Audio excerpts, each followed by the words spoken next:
안녕하세요 여러분, 은조원 언니입니다. 겨울만 되면 생각나는 책이 한 권 있어요.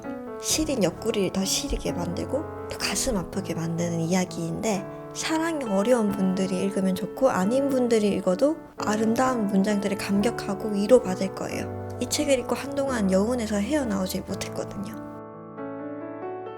오늘 소개할 책은 심연으로부터 라는 책입니다. 여기 사람 보이시죠? 이 작가분이 오스카 와일드입니다.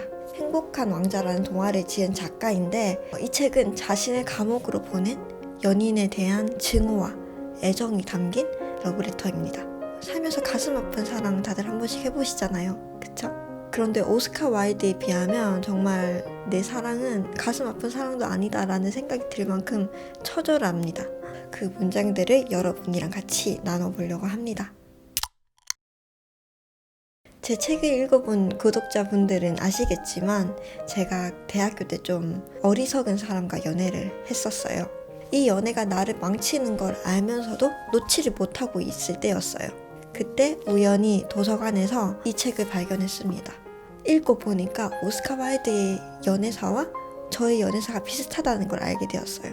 당대 최고의 지성인이자 모든 사람들이 이 사람을 동경했던 그런 사람인데도 불구하고 사랑 앞에서 무너지는 오스카 와일드를 보면서 내가 못난 게 아니라 정말 사랑이라는 건 어쩔 수 없는 거구나 다시 한번 생각하게 된 책입니다. 그때 19세기에 쓰인 책이라서 사실 지금 읽기에는 굉장히 심오하고 말들이 어려울 수도 있어요.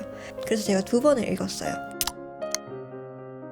이 책을 조금 더 쉽게 읽기 위해서 오스카 와일드의 삶의 배경을 좀 알 필요가 있어요. 키도 굉장히 크고 덩치도 좀 있고 부잣집 아들로 태어났고 머리도 똑똑해서 성인이 돼서 굉장히 유명해진 사람이에요. 도리언 그레이의 초상이라는 소설 아시나요? 연극 위주로만 썼던 작가였는데 옆에서 어떤 사람이 내기를 건 거예요. 너는 극작가로는 괜찮지만 소설은 못 적을걸? 이라는 말 한마디에 흥분해서 나도 할 수 있어 이런 마음으로 며칠 만에 써내려간 소설입니다. 근데 이게 굉장히 유명해졌죠. 이것만 봐도 굉장히 똑똑한 사람이구나 라는 걸 알 수 있어요. 그렇게 좋은 집안의 여자와 결혼해서 아들 둘과 행복하게 살고 있었죠. 정말 이 사람의 삶은 완벽에 가까워서 스스로 이렇게 이야기했대요. 신은 나에게 모든 걸 주었다. 그런데 이 완벽에 가까운 삶이 조금씩 금이 가기 시작한 건 그의 지인이 알프레드 더글라스라는 사람을 소개시켜준 이후예요. 정말 아름다운 외모를 가진 알프레드 더글라스는 원래부터 오스카 와일드를 굉장히 흠모하던 사람이에요. 그의 작품들을 보고 이 사람을 굉장히 만나보고 싶다 라고 생각을 하고 둘이 만났는데, 오스카 와일드가 그만 알프레드의 외모에 빠져버린 거예요. 그래서 둘은 동성애를 시작하게 됩니다. 근데 여기서 알아야 될 부분이, 알프레드 더글라스 가문이 굉장히 유명한 가문이었어요. 특히 아버지가 정말 사악하기로 유명한 집안. 그래서 이 알프레드도 자신의 아버지를 굉장히 증오를 하고 있었을 때였어요. 근데 여기서 문제가 뭐냐? 그 당시에는 동성애가 불법이었어요. 그래서 그게 걸리면 징역형에 처하게 되거든요. 그거를 알고 있음에도 불구하고 오스카 와일드와 알프레드는 사랑을 이어나가게 됩니다. 근데 이 알프레드도 자기 아버지와 마찬가지로 성격이 굉장히 괴팍해요. 그래서 오스카 와일드를 정말 가만두질 않습니다. 잘 지내다가도 조금만 자신의 마음에 안 드는 행동을 누가 한다 그러면은 증오가 담긴 문장들을 써서 편지를 오스카 와일드한테 보냅니다. 오스카 와일드는 여기서 너무 스트레스를 받아서 이 알프레드와 사귀고 헤어지기 몇 번을 반복을 하거든요. 그때 당시 괴로움을 이 책에 정말 자세히 표현이 되어 있어요. 그 당시 오스카 와일드가 썼던 글을 잠시 읽어드릴게요. 궁극적으로 결혼이나 우정과 같은 공동적인 관계를 이어주는 건 대화이고, 대화는 서로의 공통적인 기반이 있어야 가능하지. 그리고 지적 수준이 아주 다른 두 사람 사이에 가능한 공통적 기반은 가장 낮은 수준이 될 수밖에 없어. 우린 오직 진창 속에서만 만날 수 있었던 거야. 둘이 굉장히 안 맞았음에도 불구하고 사랑이라는 그 단어 하나로 이어져 있었던 거고, 오스카 와일드는 이 사람을 만남으로써 내 감정이 계속 안 좋아지고 우리의 대화는 밑바닥밖에 할 수가 없다 라는 걸 알고 있음에도 불구하고 이 연인을 놓지 못하고 있었던 거죠. 저도 그랬던 것 같아요.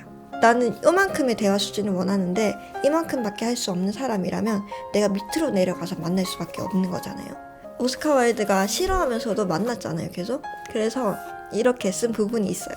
을의 입장에 놓인 사람들의 마음을 진짜 잘 대변하고 있는 글인 것 같아요.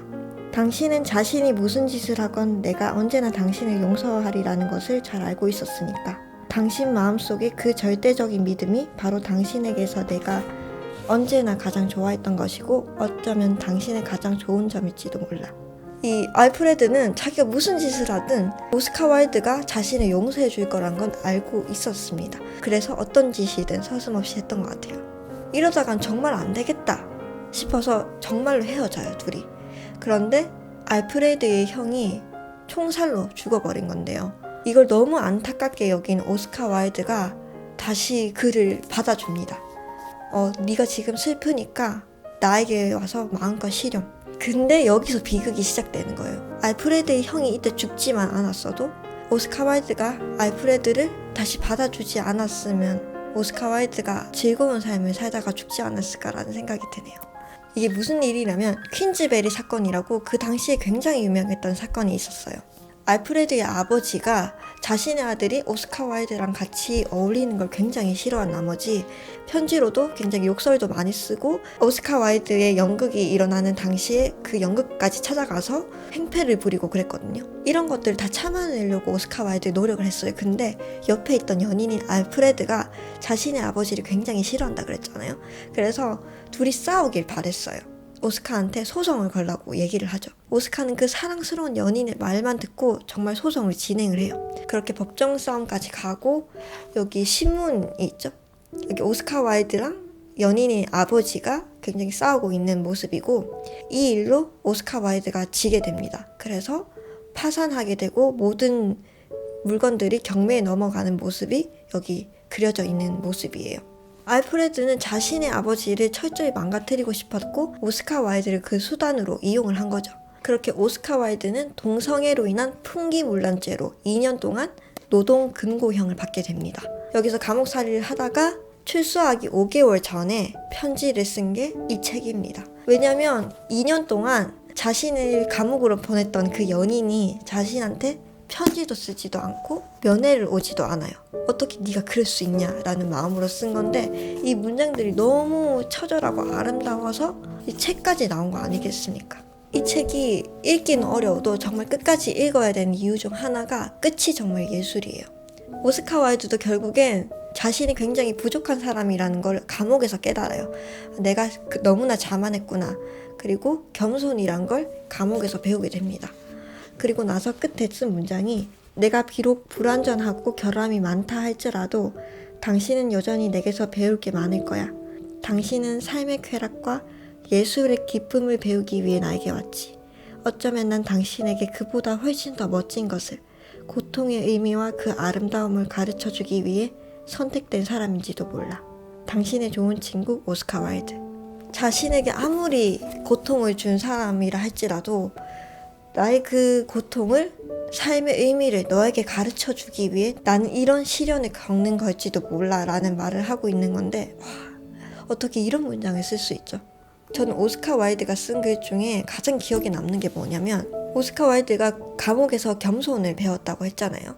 우린 아주 하찮은 삶의 비밀을 알아내는 데에도 터무니없고 끝없는 대가를 치러야만 하는 거다.